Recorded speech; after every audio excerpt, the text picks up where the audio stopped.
안녕하십니까. 이번에는 조이제문의 진실에 대해서 한번 말씀을 드려보도록 하겠습니다. 조이제문의 저자는 잘 아시다시피 살인파의 영수인 전필제 김종직 선생이죠. 저는 김기라고 합니다. 자, 우선 조이제문에 대한 네 종류의 해석에 대해서 한번 살펴보겠습니다. 그러니까 조이제문을 둘러싸고 여러 가지 그런 의견들이 있어요. 자, 그것을 간추려 보면 크게 네 가지입니다. 네 가지. 자, 제일 첫 번째는 전필제가 자신을 파직한 세조에게 원망을 품고 비난함은 신하로서 대역죄를 범한 것이다. 자, 이런 주장을 한 인물은 유자강을 위시해서 훈구 대신들이죠. 즉 세조에게 파직을 당하자 전필제가 안가품하기 위해서 조이제문을 지었다. 유자강이 이렇게 프레임을 짰는데, 그러니까 그 프레임 위에 그 주장을 개성하여서 세조의 신하로서 세조를 비판한 것은 잘못이다. 이런 주장을 펴는 또 인물들이 있습니다. 거기는 흑윤, 장유, 윤정 등입니다.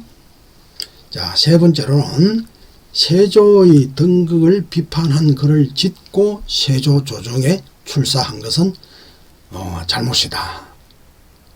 그러니까 이거 무슨 말이냐면, 조이제문을 지어서 세조가 왕이 찬탈한 것을 비판하고서 그러고 세조 조정에 나갔다. 그러면 좀 뭔가 이율배반적이다. 그런 말을 듣게 되겠죠.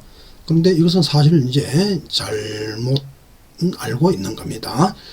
조이제문은 문종 원년, 문종 1년 이전에 지은 거기 때문에 단종의 일이나 세조의 일이 있기 훨씬 전에 지었던 글이에요.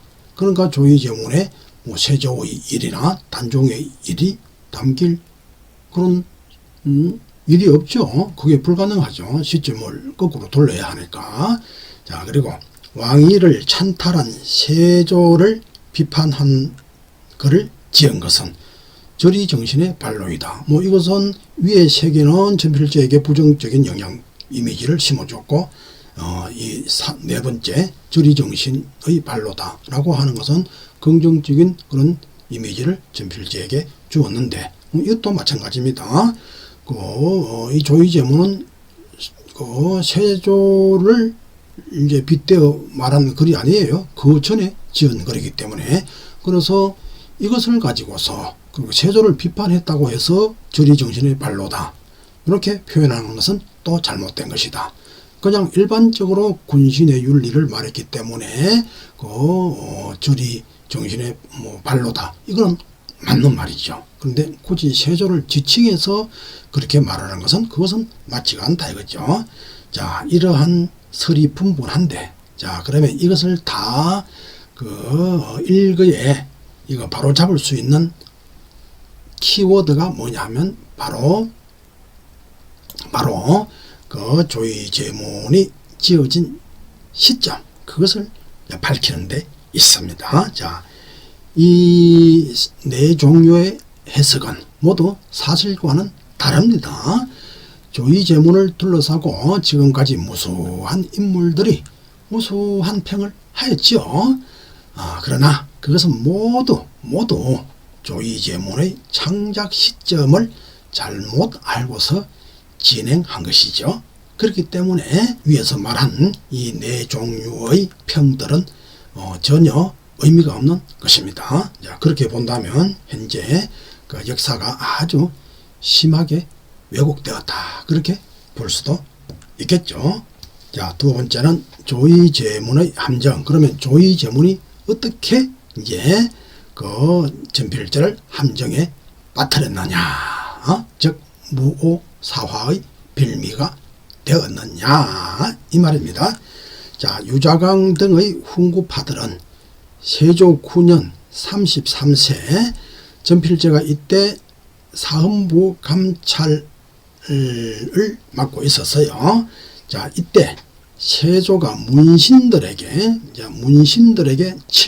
칠학은 뭐냐면 천문지리, 음양, 윤려, 의학, 복서, 시사 이것을 이제 배우라고 명하자 전필제가 반대하고 나섰다 이 말이죠. 왜 반대했느냐? 한 사람에게 이것저것 다 하라고 하면은 그 전문성이 떨어진다 이거죠. 지금도 그래 하지 않습니까? 법학 전공한 사람들은 아무래도 법조계 쪽으로 활용하는 게 더 좋고, 공대에 나온 사람들은 아무래도 이공계 그쪽으로 분야로 가서 종사하는 게 훨씬 효율적이겠죠. 예를 들어서 법률을 공부했는데 저기 공업, 기술학 쪽으로 그렇게 가면 어떻게 되겠습니까? 공부를 새로 해야 되고 이 비능률적이다 말이야. 그럼 각자 전문가에게 맡기자 이런 이야기예요. 저 학문 자체를 반대한 것은 아니고 각자의 맡은 바에 따라 최선을 다하면 이제 전체가 효율적으로 운영이 된다 이런 이야기죠. 자, 그래서 이 부분은 이경록의 통유론과 직분론의 대립과 절충이라고 하는 2020년도 논문을 참조하면 좀 자세히 알 수 있습니다. 자, 그래 이제 전필제가 반대하니 세조가 대노하여 파직시킨 일로 여기까지는 사실이에요. 그런데 이제 유자광이 어떻게 모함을 하느냐? 이런 일 때문에 전필제가 세조에게 앙심을 품었다. 앙심을 품고 세조를 이제 비판하기 위해서 조의제문을 지었다. 그러니까 조의제문을 지어 세조를 비방한 역적이다. 그래서 일대의 살육전이 이제 벌어지게 된 것이죠. 제일 포인트가 이겁니다. 이것이 전필제를 대역부도로 몰아 사화를 일으킨 논지의 핵심이다. 이것은 연산군 일기 무년 7월 17일조에 나와 있는 일이죠. 자, 그러면 이 주장은 사실일까? 자, 그러면 이 주장이 사실인지 아닌지를 이제 가르는 가장 사실인지 아닌지를 판단하는 가장 정확한 기준은 저것을 조의제문을 언제 지었느냐 이겁니다. 자, 조의제문을 지은 시점은 현재 2종으로 알려져 있습니다. 위에서 말한 세조 9년 계매년 전필제 33세 이후 어느 날, 쉽게 말해서 이제 파직을 당하고 나서 유자광의 논리대로 하면 파직을 당하고 나서 원한을 품고서 지었으니까 파직당한 게 33세거든요. 세조 9년. 그러니까 그 이후 어느 날 지은 것으로 일단 이제 그렇게 돼야 되죠. 모사화를 일으킬 때의 그 논지대로 한다면 33세 이후 세조 9년. 자, 그 다음에 두 번째, 현재의 조의제문에 기록된 정축년 10월, 이때 이제 전필제가 27세 때입니다. 정축년 10월. 근데 이 둘은 모두 조작의 결과이다. 자, 이러한 내용들에 대해서는 이제 정경주 교수의 전필제 김종직의 도학 다시 보기 중에 조의제문과 전필제 김종직의 출사의리 2022년 판에 나와 있으니 이제 참조하면 됩니다. 자, 이번에는 세 번째로 창작연대의 진실에 대해서 알아보겠습니다. 조의제문이 과연 어떤 글이었나를 정확히 알기 위해서는 창작연대가 언제인가를 아는 게 가장 중요합니다. 자, 그러면 봅시다. 자, 김일손은 무사화 국청에서 무사화를 당했을 때 그때 신문을 받게 되겠죠. 자, 그때 미석갈시라, 이것은 뭐냐면 뱃을 하기 이전, 출사하기 이전에 지었다라고 한 것입니다. 김일손이. 자, 출사 이전, 즉 해조 5년 전필제 29세에 비로소 뱃설에 나가게 됩니다. 그런데 이제 무오사화를 일으킨 그 유자광 등은 뭐라고 했냐면 그 뱃설에 나갔다가 파직을 당한 것에 대한 안갚음을 하기 위해서 조의제문을 지었다고 했거든요. 그런데 그 파직 당한 시점이 세조 9년 33세라. 그런데 이때는 사실 출사하기 이전에 지었다고 했는데, 출사하기 전에 지었는데 무슨 파직을 당하냐 이 말이요. 그러니까 이게 이제 시점상 억지로 이제 그 곡해를 해서 사화를 일으키기 위해서 시점을 뒤로 잡은 것이죠. 뭔가 전필제를 말하여야 되겠는데 그 앞부분에는 뭐라고 할 게 없고, 그때 세조한테 반발해가지고 파직 당한 일이 있지, 그에 대한 분풀이 하려고 조의제문을 지었다. 이제 이렇게 해버리니까 결국은 조의제문을 지은 시점이 세조 9년 33세 이후의 어느 날로 잡을 수밖에 없죠. 그런데 정작 제일 가까이 있었던 김일손의 정언에 의하면 미석갈시, 즉 배설하기 이전에 지었다고 해버리니까, 그러니까 어떻게 됩니까?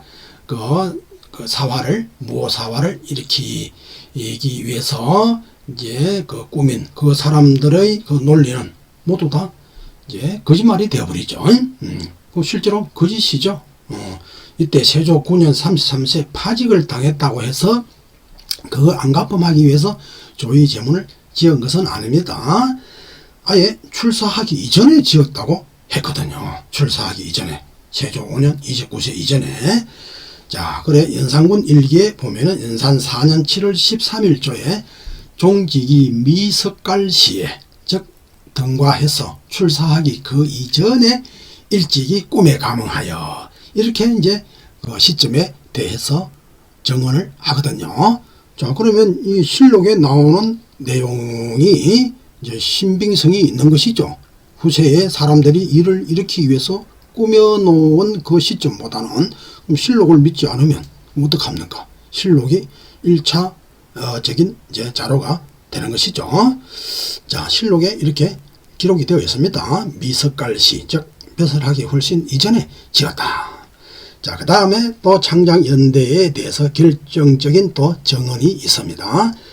또 무오사화 당시에 추관이었던 성희안은 유생 때 지었다고 합니다. 그러니까 출사하기 그 이전보다 더 정확하게 이제 시점을 지정해 주는 것이죠. 그게 무슨 말이냐 하면은, 유생 때, 이때는 뭐냐, 21세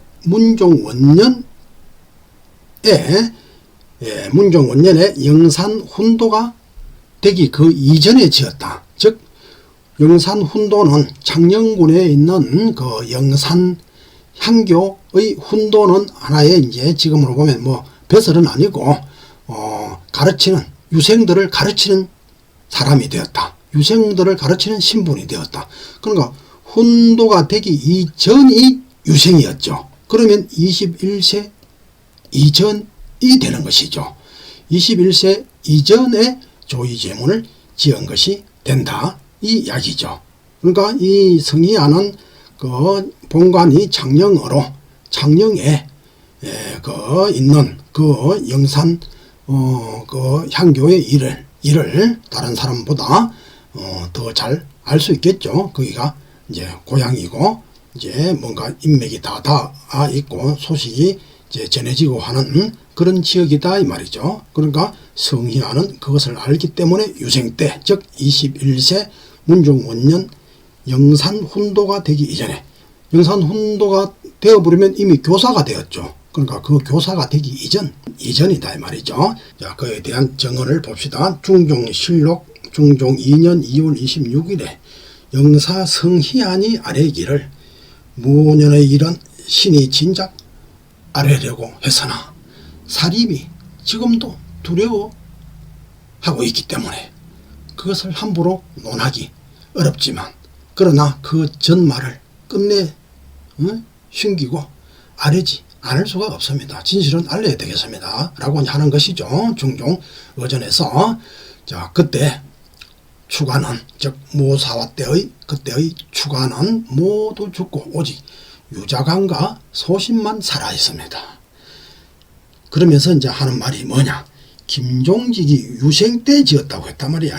정언이 나오죠. 유생 때 지은 조의제문의 본 뜻은 무엇인지 알 수 없습니다. 여기서 두 가지 이야기를 하는 거예요. 여기서 두 가지 이야기를 이제 성의하는 합니다. 뭐냐? 유생 때 지었다. 그리고 조의제문은 정말 무엇을 말하는 것인지 그건 알 수 없는 거다. 성종대왕도 이제 조의제문을 읽고 아무 말씀이 없었다. 뭐 그런 말들이 이제 기록도 있어요. 자, 그러니까 유생 때 지었다. 조의제문은 무슨 뜻인지 알 수 없다. 그런데 유자광 등 훈구파들은 어떻게 해서 이 유생 때 지었던 일을 저기 사헌부 감찰하던 세조 9년 33세의 일로 동갑을 시켰느냐. 또 조의제문의 본뜻은 무엇인지 세조 일을 빗댄 건지 뭔지 그걸 확정할 수 없는 거다 말이야. 그런데 왜 세조를 비판하는 걸로 몰아서 사화를 일으켰느냐에 대한 hin란을 하는 것이죠. 사실은. 그래서 유생 때 지은 조의제문의 본뜻은 무엇인지 알 수 없습니다. 이렇게 정언을 한다 말이에요. 그러니까 이것은 유자광의 곡해를 사화를 일으키기 위해서 여러 가지 곡해한 것을 부정하는 거예요. 그래 여기 지금 현재 그 실록의 연산군 일기와 중종 일기 실록에 이런 기록이 있지 않습니까? 그 실록의 기록을 왜 믿지 않고 유자광이가 만들어 놓은 그 논지를 꾸며 놓은 그 논지를 지금도 그 뭐 논문 쓰는 사람들이나 글 쓰는 사람들이 계속 그것을 이제 복사하고 있어요. 참 역사가 이게 프레임이 하면 짜지면 그걸 파괴하기가 참으로 어려운가 봅니다. 이 명백한 이게 정언이 두 개나 있음에도 불구하고 이것이 채택이 되지 않고 지금 있어요. 그러니까 참 안타까운 노릇이죠. 그 역사 왜곡이 심하게 되어 있는 것입니다. 그러면 여기서 한 가지 꼭 짚고 넘어가야 될 부분이 또 있습니다. 그 시점에 대해서 말이죠. 현재 조의제문에는 정축 10월에 지어진 것으로 되어 있습니다. 자, 그렇다면 정축 10월에 말이죠. 단종이 그때 정축 10월에 이제 정확히는 24일 전후에 죽었습니다. 죽었어요. 그러면 이렇게 된다면 시점상 조의제문은 단종의 그 죽음과 연관이 있는 듯하나 10월 달이기에 그러나 정밀히 추적을 해본다면 10월 24일에 이제 그 전후에 죽었는데 그러면 이 단종의 죽음을 휘휘했죠. 지금처럼 뉴스에 바로 터뜨리고 그렇게 할 수가 없는 상황이었죠. 그러면 강원도 영월 땅에서의 그 일을 경상도, 지금은 경상남도죠. 그 밀양 땅에 더구나 상주로 있던 전필제가 그 단종이 죽었다는 소식을 어떻게 그 10월 달 내에, 즉 24일날 죽었다면 6일밖에 안 되죠. 30일까지니까 30일까지 하면 6일의 시간이 남아요. 그럼 이 사이에 강원도 영월에 있는 소식을 경상도 밀양 땅에, 그것도 상주의 신분으로 행동이 자유롭지 못한 그런 상태에 있는 전필제가 어떻게 그 소식을 알고 단종을 애도하고 세조를 비판한 글을 지을 수 있었겠느냐, 이것이죠. 그러니까 이제 만약에 정축 10월로 본다고 하더라도, 창작 시점을 정축 10월로 본다고 하더라도 그 단종의 일과는 무관한 글이 되는 겁니다. 결과적으로 현재 유통되는 이 정축 연설도 세조에게 파직을 당한 33세 계미년 이후의 설도 모두 허위이다. 그러니까 이 결국은 정축년이라고 정축 10월로 기록된 것도 무오사화를 일으키는 사람들이 조작해서 써넣었을 가능성이 많다. 왜? 정축 10월에 단종이 죽은 것을 염두에 두고 썼는데 가만히 보니까 조금처럼 시점이 이게 맞지 않단 말이야. 6일간의 전필제가 어떻게 그걸 단종의 일을 어떻게 알아서 그것을 애도하는 글을 지었겠느냐. 뭐 지금 우리들이 의문을 가지는 거, 이런 이제 의문을 당연히 그들도 가지게 되었겠죠. 그러니까 그들이 이제 급그 시점을 바꾸어 버리는 겁니다. 그 세조에게 파직을 당한 세조 9년 전필제 33세의 그 이후의 이제 어느 날로 시점을 바꿔버렸죠. 그렇게 된 거죠. 그래서 이제 전체적으로 보면은 김일손이 정언한 미습갈시, 즉 출사하기 이전 세조 5년 29세 이전 어느 날, 더 정확히 범위를 좁혀서 말해본다면 그 미습갈시보다 그보다 더 구체적인 유생 때가 맞다. 유생 21세에 영산훈도가 되었으니까, 그러니까 영산훈도가 되기 전 21세 이전의 어느 날이 되는 것이죠. 수백 년 동안 조의제문을 두고 대역의 거리다, 또는 자기 왕을 비판했다, 또는 이율배반이다, 또 절의정신의 발로 등으로 해석한 것은 모두 다 조의제문의 저작 시점을 오해한 데서 이제 빚어진 현상입니다. 그런데 여기서 살필 것은 절의정신 말이죠. 절의정신은 전필제의 일관된 행동 철학으로 조의제문은 절의정신의 발로라는 점, 그 점은 사실입니다. 그 조의제문은 절의정신을 바닥에 깔고 있습니다.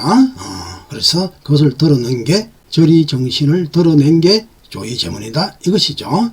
다만 그 조의제문이 세조를 비판한 글로 그렇게 이해하여서 거기서 절의정신을 찾는 것은 잘못이다.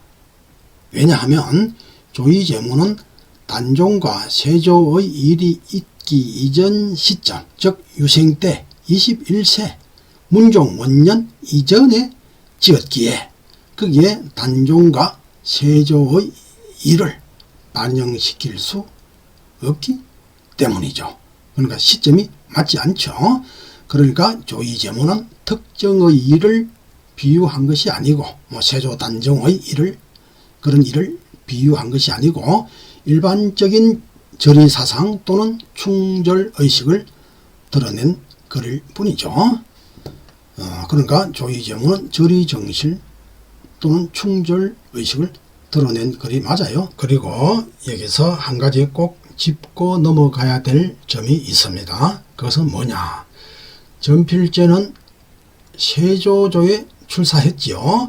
그러면 세조조에 출사한 게 그게 절의를 범한 게 아니냐? 그렇게 말하는 사람도 있어요. 그러나 그것은 출처법을 모르기 때문에 그렇게 말하는 겁니다. 전필제가 절의를 이룬 적이 없죠. 왜냐? 세조 이전에 단종이나 문종을 섬긴 적이 없어요. 그 조정에 선 적이 없습니다. 그렇기 때문에 불사이군의 그 대절을 범한 적이 없는 것이죠. 착각을 하면 안 돼요. 그리고 세조의 불미한 일은 그것은 왕가 내의 권력투쟁이 빚어낸 일이죠. 이것은 그 왕조가 뒤바뀐 것, 그것과는 경우가 다른 겁니다. 그래서 왕가 내에 자기들끼리 권력투쟁을 한 것이고, 만약 거기서라도 전필제가 어느 한쪽 편에 들었다면 그 편을 위해서 끝까지 죽어야 되겠죠.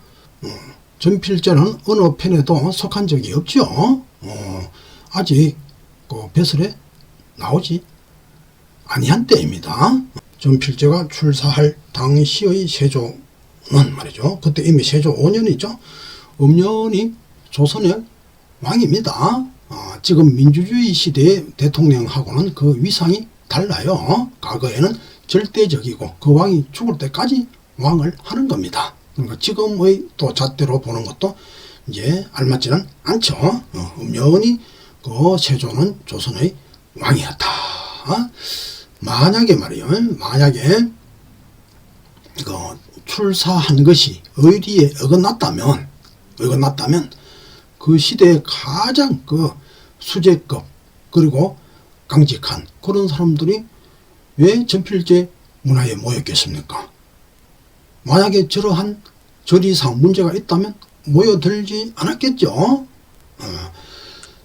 그리고 전필제는 그 많은 제자들을 등과를 시켜서 도학정치의 길로 나가도록 삼파역을 했죠.